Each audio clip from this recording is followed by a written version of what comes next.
জুলাই আগস্টে ছাত্র জনতার অভ্যুত্থান ও শিক্ষকদের বিভিন্ন দাবিতে কর্মবিরতির কারণে ব্যাহত হয়েছে দেশের বেশিরভাগ বিশ্ববিদ্যালয়ের স্বাভাবিক শিক্ষা কার্যক্রম। ব্যতিক্রম নয় কুষ্টিয়া ইসলামী বিশ্ববিদ্যালয়ও। ক্লাস ও পরীক্ষা না হওয়ায় ক্ষতির মুখে পড়ছেন শিক্ষার্থীরা। জুলাই বিপ্লবের প্রভাবে সেশন জটের সম্মুখীন হবার আশঙ্কা শিক্ষার্থীদের। তবে দেরিতে হলেও আবারও ক্লাসরুমে ফিরতে চান সবাই।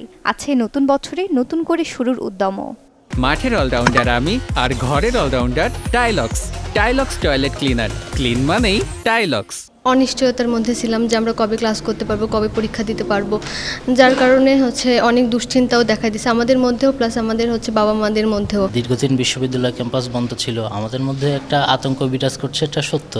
পাশাপাশি আমাদের ফ্যামিলি আছে, অনেকেরই ফ্যামিলি আছে যাদের পরিবারের দায়িত্ব নিতে হবে, তাদের চিন্তা ভাবনা আছে। স্বাভাবিক অবস্থায় এখনো ফিরতে পারিনি, চেষ্টা করছি, ইনশাল্লাহ ফিরে যাব। আর সেশন জটের কথা যেটা স্যার বললো, তারা চেষ্টা করছে, রেগুলার ক্লাস হচ্ছে, ইনশাল্লাহ কাটিয়ে উঠবো আমরা। আশা করা যায় যদি স্যাররা তাদের জায়গা থেকে দায়িত্বশীল হয় এবং সকল পরীক্ষা কার্যক্রম একটু আগিয়ে নেওয়া যায়, তাহলে আমি মনে করি যে সেশন জটটা কমে আনা সম্ভব। আমাদের স্বপ্নের সাথে আমাদের ক্যাম্পাস অবশ্যই জড়িত।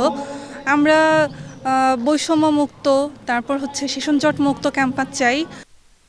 নিজ বিশ্ববিদ্যালয়ের পরিবেশ রাজনীতিমুক্ত করার পাশাপাশি নানা জটিলতা কাটিয়ে উঠতে অক্লান্ত পরিশ্রম করছেন বিশ্ববিদ্যালয় কর্তৃপক্ষ।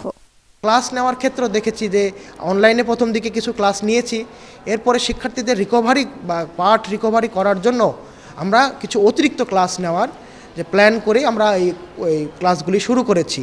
যে টোটাল ডিউরেশন, সেইগুলোর মধ্যে থেকে কিভাবে অতিরিক্ত ক্লাস নিয়ে তাদের ক্রেডিট আওয়ার পূর্ণ করা যায়, এই জন্য সকাল একেবারে 9টা থেকে শুরু হচ্ছে, প্রত্যেকটা বিভাগেই 4টা পর্যন্ত প্রায় ক্লাস হচ্ছে। ছাত্ররা হলে বিশ্ববিদ্যালয়ের প্রাণ, বিশ্ববিদ্যালয়ের হৃৎপিণ্ড, অর্থাৎ এই বিশ্ববিদ্যালয় নিবেদিত হবে ছাত্রদের কল্যাণে।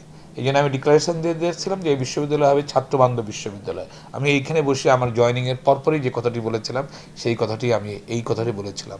তারপরে আমি ছাত্রদের সাথে মত বিনিময় করলাম।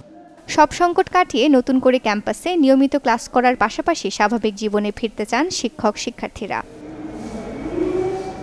Desk report, channel 24।